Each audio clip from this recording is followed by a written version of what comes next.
Hello friends, तो कैसे हो आप सब। वैसे तो हमारा भारत काफ़ी सारे रहस्य से जुड़ा हुआ है, लेकिन हमारे देवी देवताओं के मंदिर दूसरे देशों में भी मौजूद है। ये जगह इंडोनेशिया में आई हुई है, जहाँ पर एक युवक ने एक युवती को श्राप दे दिया था, जिसके बाद वो मूर्ति बन गई। आश्चर्य की बात यह है कि उसके बाद उस मूर्ति में एक दैवीय शक्ति उत्पन्न हो गई और लोग उस मूर्ति की पूजा देवी माँ के रूप में करने लगे। श्राप के कारण उत्पन्न होने वाली देवी माँ की यह मूर्ति भारत में नहीं बल्कि इंडोनेशिया में मौजूद है। इंडोनेशिया के प्रम्बनन नाम का भगवान शिव का यह मंदिर पूरे विश्व में प्रसिद्ध है। इस मंदिर में भगवान शंकर के साथ देवी माँ विराजमान है। इस मंदिर में देवी माँ की वही अद्भुत मूर्ति स्थापित है जो कि जिंदा लड़की से पत्थर बन गई थी। जिंदा इंसान से मूर्ति बनने की कहानी बड़ी दिलचस्प और अद्भुत है। इस कहानी को जानने वाला हर व्यक्ति आश्चर्यचकित रह जाता है। श्राप वाली देवी का पूरा किस्सा क्या है, जावा के उस युवक ने युवती को श्राप क्यों दिया और किस तरह से उसने मूर्ति का रूप धारण कर लिया, इस अद्भुत देवी की पूरी कहानी बड़ी चमत्कारिक है। तो जानने के लिए वीडियो के अंत तक जरूर देखना। ये बात 10वीं शताब्दी के पूर्व की है। तब जावा में प्रभु बका नाम का एक दैत्य राज्य करता था। उसकी एक पुत्री भी थी जिसका नाम था रोरो जोंगारंग, जो कि अत्यंत सुंदर थी, लेकिन अधिकतर महल में ही रहने के कारण उस राजा के बेटे की सुंदरता से आम जनता अनजान थी।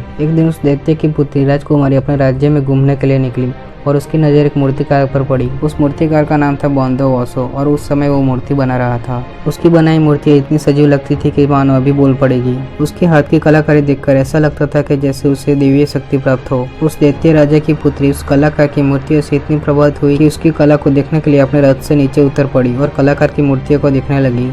मूर्तिकार बोंदो वोसो की नजर अब अति सुंदर राजकुमारी पर पड़ी तो वह उसकी सुंदरता का दीवाना हो गया। वो मन ही मन दैत्य राजा की पुत्री को चाहने लगा, लेकिन उसने अपने मन की बात मन में ही रखी, क्योंकि उसे पता था कि वो राजा की पुत्री है और वो एक मामूली मूर्तिकार। ऐसे में दोनों का मिल असंभव था। लेकिन एक दिन हिम्मत करके वो मूर्तिकार उस दैत्य राजा के महल पहुंच गया। उसने पहरेदारों से कहा कि वो राजकुमारी से मिलना चाहता है और पहरेदार उस कलाकार का संदेश लेकर महल में गए, लेकिन राजकुमारी ने उससे मिलने के लिए मना कर दिया। फिर मूर्तिकार ने रातों रात अपने हाथों से बनाई वो मूर्ति जो राजकुमारी के चेहरे से हूबहू मिलती थी वो महल में पहुंचा दी। दैत्य की पुत्री राजकुमारी ने जब अपनी इतनी सुंदर मूर्ति देखी तो वो प्रसन्न हो गई और उसने मूर्तिकार को महल में बुलवाया। वो मूर्तिकार जब महल में पहुंचा तो दरबार में राजा, उसकी पुत्री और दरबारी सभी बैठे थे। मूर्तिकार बोंदो वोसो ने सोचा कि अच्छा अवसर है अपने दिल की बात कहने का। उसने राजा से कहा कि वो उसकी पुत्री से विवाह करना चाहता है। उसकी ये बात सुनकर राजा गुस्से से आग बबूला हो गया। उसने अपनी तलवार निकाल ली, लेकिन चालाक राजकुमारी ने अपने पिता को उस मूर्तिकार का कत्ल करने से रोक लिया। राजकुमारी ने उस कलाकार को सबक सिखाने के लिए एक प्रस्ताव रख दिया।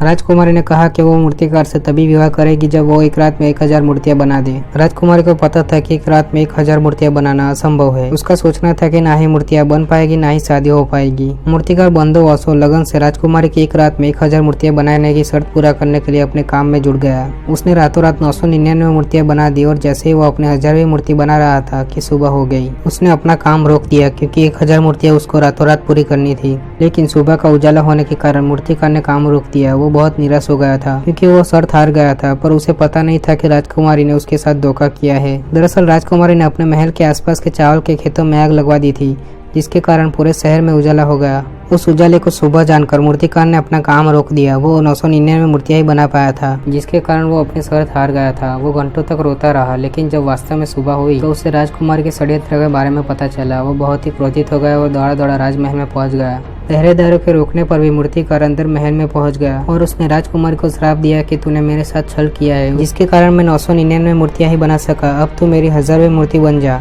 देखते ही देखते राजकुमारी पत्थर की मूर्ति में बदल गई। मूर्तिकार ने फिर कहा कि हे राजकुमारी, तूने जीते जी तो किसी का भला नहीं चाहा, लेकिन मूर्ति बनने के बाद तुझे दूसरों का भला करना होगा। उस मूर्तिकार की बात सच हो गई। राजकुमारी की मूर्ति से मांगी गई लोगों की मनोकामना पूरी होने लगी, जिसके कारण सभी लोग उसे देवी की तरह पूजने लगे। ऐसे ही बहुत सारे रहस्यमय मंदिर इस दुनिया में मौजूद है। अगर वीडियो अच्छा लगा हो तो लाइक कर देना और चैनल को सब्सक्राइब करके बेल आइकन को भी दबा देना ताकि आप और भी रहस्यमय वीडियोस को देख सके।